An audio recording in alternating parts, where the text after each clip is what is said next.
The embankment was our little world. Under the golden evening sky, it became our playground, our battlefield. Today's game was simple, playing Sutan, Indonesian version of rock paper scissors. We stood facing each other, hands behind our backs, ready to reveal our choices. Each round brought laughter, playful arguments, and stories only we understood. The winner never mattered, it was the game, the shared joy, that made it special. As the sun dipped lower, our shadows stretched across the grass. Time seemed to pause, held captive by our laughter. Here, on the embankment, nothing else mattered but the moment. Sutan is an Indonesian version of rock paper scissor. It uses thumb representing elephant, index finger representing human, and pinky representing ants. Thumb beats index finger beats pinky, and pinky beats thumb, that's the way it is. Then, without warning, the light began to fade. The golden hues of the evening dimmed, and a strange stillness filled the air. We paused, hands frozen mid-motion, as the sky above shifted into an eerie gray. Suddenly, a streak of white light tore through the heavens, sharp and blinding, like the sky itself had been split open. It lasted only a heartbeat, a fleeting brilliance that seemed to hold the world's breath captive. And just as quickly as it appeared, it was gone. The sky cleared, the calm returned, as if nothing had happened. But we knew we had seen something extraordinary. We exchanged a glance, the unspoken question lingering between us. What was that? For a moment, the embankment felt different, as though the ordinary had been touched by something vast and mysterious. The sky returned to its calm, as though the strange light had never existed. After a moment's pause, Armin grinned and held his hand behind his back again. The game wasn't over. I followed, ready to continue. 1, 2, 3, we called out, revealing our choices. Armin's pinky met Aaron's index finger. Aaron declared triumphantly, yes. I win. But before Armin could argue, a sudden cheer erupted from across the embankment. It was loud and jubilant, the sound of a victory. We turned sharply toward the source of the noise. There, on the far side of the embankment, was a group of people, their silhouettes faint against the now quiet horizon. They were jumping and clapping, as if celebrating some great accomplishment. Their energy was infectious, yet puzzling. We stared, caught between curiosity and unease. Were they playing a game too? Or had they seen the same light we did? The questions swirled in the quiet between us, unspoken but shared. Without a word, we ran. Our feet pounded against the uneven ground as we raced to the top of the embankment, driven by a mix of excitement and unease. The cheers from across the way grew louder, urging us forward. When we reached the summit, we stopped abruptly, our breaths caught in our throats. What we saw was beyond anything we could have imagined. As we watched from the crest of the embankment, the mystery began to unravel. The group wasn't gathered around something glowing, it was a mound of disturbed earth, alive with movement. Ants. Thousands of them, scattered in chaotic retreat as the people cheered in triumph. We did it, one of them shouted, pumping a fist in the air. Another stomped the ground near the mound, scattering the few remaining ants. Their celebration was loud, almost theatrical, as if they'd just won a great battle. Armin and I exchanged confused glances. Were they seriously celebrating a victory over ants? For a moment, we stood in stunned silence, unsure whether to laugh or question what we were seeing. Then Armin whispered, "Do you think this was part of the light we saw earlier?" Aaron didn't answer.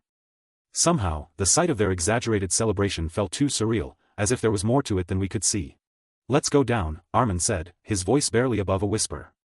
When we reached the bottom, Armin turned to me with a mischievous grin.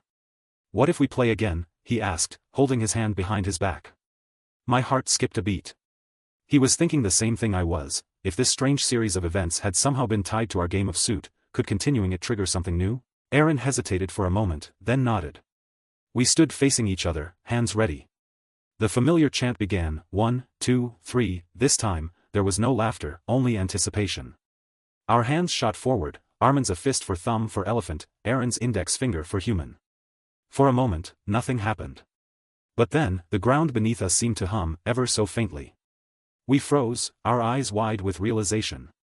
Something was happening. Again, the faint hum beneath our feet grew stronger, vibrating through the ground like a quiet drumbeat. Without speaking, Armin and Aaron turned to each other, the same unspoken thought passing between us. Then, as if pulled by an invisible force, we sprinted back up to the top of the embankment.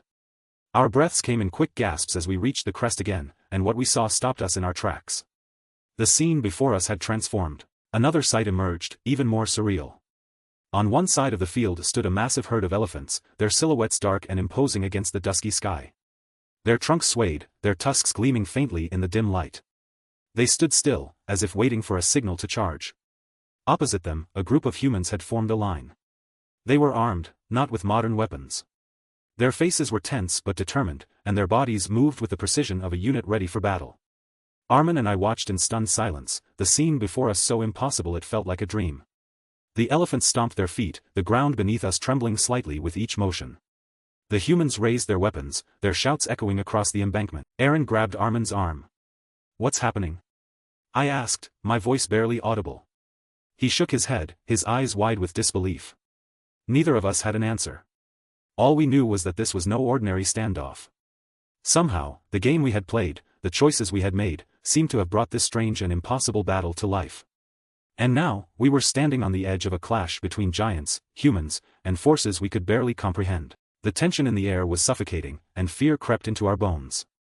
Neither of us dared to watch the impending clash any longer. Without a word, we turned and ran. Our legs carried us down the embankment, hearts pounding in sync, as the sounds of the distant battle began to fade behind us. As we hurried down the embankment, panic pushing us forward, Armin suddenly tripped over something hidden in the grass.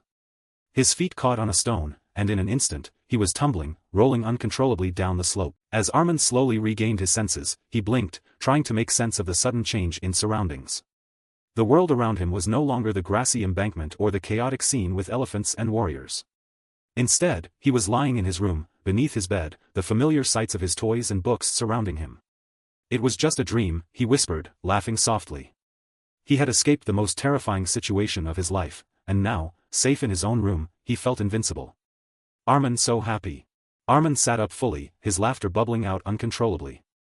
He shook his head, still trying to process how real everything had felt, the elephants, the battle, the strange light in the sky. He couldn't believe it had all been a dream. As the echoes of his laughter faded, a thought suddenly hit him. Aaron. He had to tell her everything, about the embankment, the battle, the ants, all of it. He couldn't wait to share his wild, bizarre adventure with her. With a burst of energy, Armin jumped to his feet, eager to rush to Aaron's house. The dream had ended, but the story? That was something he had to share. With a grin still plastered on his face, he raced out the door, his heart light and full of excitement.